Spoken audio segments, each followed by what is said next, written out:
তোমরা সবাই কেমন আছো? আজকে রবিবার, দেখো পুজো টুজো দিয়ে রবিবারের রান্না বসিয়ে দিয়েছি।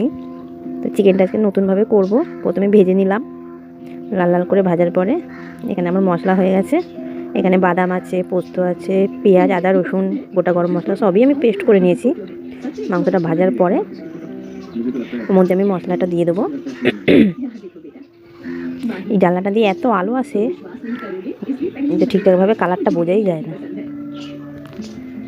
তো মশলাটা আমি দিয়ে মাংসটা ভালো করে কষিয়ে লাল লাল করে লঙ্কার গুঁড়ো, হলুদ গুঁড়ো, কাশ্মীরি সবই আমি দিয়ে দিয়েছি।